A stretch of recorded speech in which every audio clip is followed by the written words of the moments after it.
Edith Eger was a young Jewish girl born in Hungary, training as a serious student of the ballet, hoping one day to join the Olympics. But at the age of 16, her world crumbled.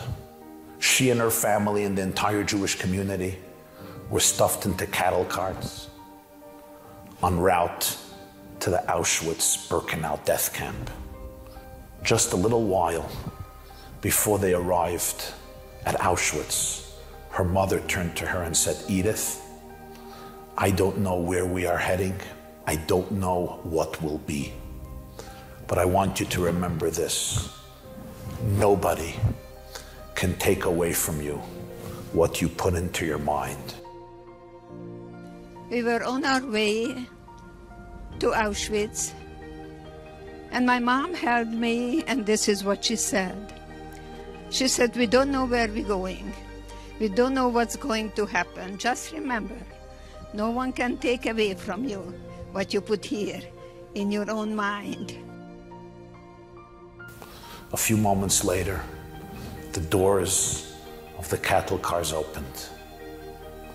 They were sent out to the platform of Auschwitz. Her mother was sent immediately to the gas chambers. Edith was sent to one of the barracks. That night, Joseph Mengele, the famous doctor of Auschwitz, the angel of death, arrived at her barrack. Mengele loved music and cherished dance, and he heard that there was a great Hungarian Jewish dancer in Auschwitz. He summoned Edith and he asked her to dance before him. Knowing that her mother was exterminated that day, she was stripped from everything. The last thing she wanted to do was dance, but then she remembered the life-changing wisdom that her mother told her right before they arrived at that hell. Remember, they can take away everything from you, but nobody can take away that which you put into your own mind.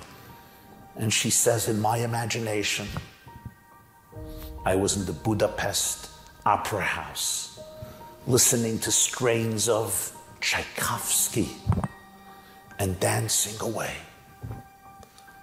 Mengele was quite impressed, and when she finished, he threw a loaf of bread at her. A loaf of bread in Auschwitz was worth more than $10 million, but she did not consume it alone. She distributed it to the other girls who shared with her the planks of wood called a bed. At the end of the war, she joined the death march from Mauthausen with 2,000 Jewish skeletons. Only 100 survived. She weighed 70 pounds. Her back was broken. She was starving. She was a skeleton. She couldn't walk. But it was those 4 girls who received from her that priceless gift of bread, who carried her and saved her life. Today, she lives in California. She's 94 years old and she still practices as a therapist. She published her first best-selling book at the age of 91 called The Choice. She writes, I teach all of my patients. In the morning, you can look in the mirror and say, it's going to be another creepy day.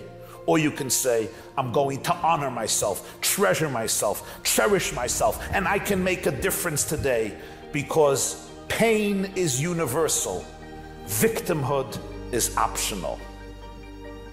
And to find that perhaps the biggest concentration camp is right in your own mind, and the key is in your pocket.